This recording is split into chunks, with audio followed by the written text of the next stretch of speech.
next speaker that we have is a bead artist, and not only does she create things with beads, but in the whole I made this theme, she went above and beyond and decided to not only create things with beads, but create her own technique to create things with beads. It's so deep, I don't even know. My head hurts. But I am proud to introduce Miss Kathy King.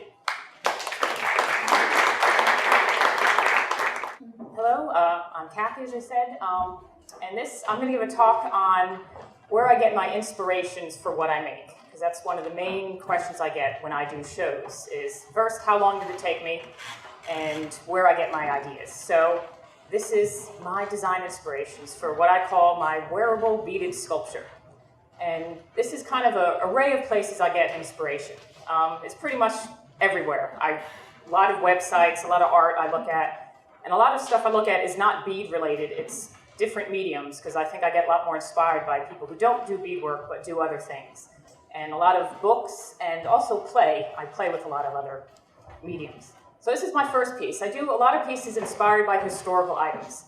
The piece on the right is called Nefertari's Legacy, and it was a collaboration piece I did with a glass bead artist named Betty Fetvet in Raleigh, and she made all the large glass beads, and then I designed the whole piece around it, and we used a lot of inspiration from Egypt. And the next piece is called Irish Cashel, and my family's from Ireland, and we traveled to Ireland, and a cashel is a circular round fort, and I made the circular medallions, and it kind of reminded me of that, so that's where I got the inspiration for that piece.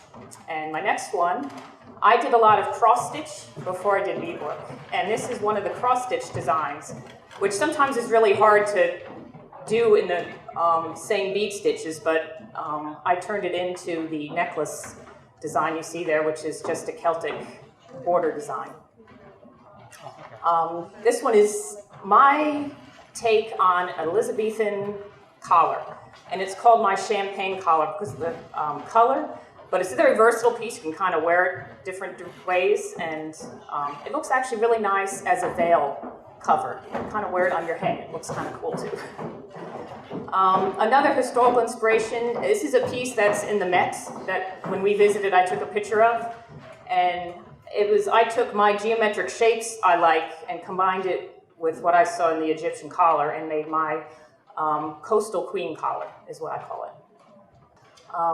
Another lot of historical inspiration I get from, I have books of a lot of historical and patterns and shapes used in other cultures around the world. And this was my take on Art Deco. Just a bunch of different shapes that I saw in a pattern book I own. Now I'm on to architectural inspiration. This piece is called Suspensions, and there's 10 suspension bridge shapes connecting 6 strands of beaded beads. So it's a very large piece, but it reminds me of suspension bridges, which is where I got the name for that. This one is called Spring Fortress, and I got the inspiration. This is a castle we visited in England many years ago on our honeymoon, and the shapes around it remind me of the tops of the towers, and then the colors were springtime to me. This one is called Gothic Windows, and it is a literal translation of some shapes that I saw in a lot of windows in cathedrals around Europe when we visited. And I have a lot of books on architectural shapes, and they have lots of, this is one of the pages from the books. How long does it take to make it? I mean, I'm sure it depends, but... That's probably the question I get the most. And I can do earrings in half an hour, but a lot of my really largest pieces take about 4 to 5 weeks to make. So, I only bead about 5-6 hours a day. My eyes, I don't usually do more than that, if I do that. Only 5 or 6. I'll show you, if you look at that piece, the pink and the purple you see is actually thread color. Okay. The beads are on their side. So I call it bead quilling because it reminds me of traditional craft of paper quilling, if anyone knows what that is. So I use strips of beads instead of strips of paper. Okay, now we're on to math, which I love math. And this one is my take on a fractal design. And I really want to get bigger and keep repeating it out, but I think it's a really cool, just the repetitive, the shapes you can see in nature are really inspiring. This is one of my favorite pieces. This is actually reversible. It's called the Caged Parabola. And I was looking at my daughter's math homework one day, and then I went online and was looking at string art designs.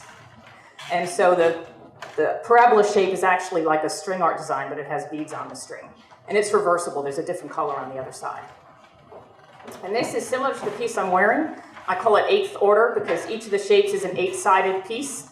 And they're actually octagons, but instead of making octagons with the 135-degree angles, I made them with 45-degree angles, and the thread tension actually caused the piece to become 3D. They're actually all flat pieces that fold in on themselves. And this piece is called Annamma Don because they're 9-sided shapes, and they're made the same way, but again, I use 45-degree angles instead of 135, and then the tension makes the piece fold, which was a happy mistake that I stumbled upon. Tried to make it flat. This piece is made in the same way. I made the 45-degree angles, but it was 30 sides. So it's basically one long 30-sided shape that I then twisted to get the final form that it takes. So it's one long, continuous beaded shape. So it's super sturdy, but still flexible.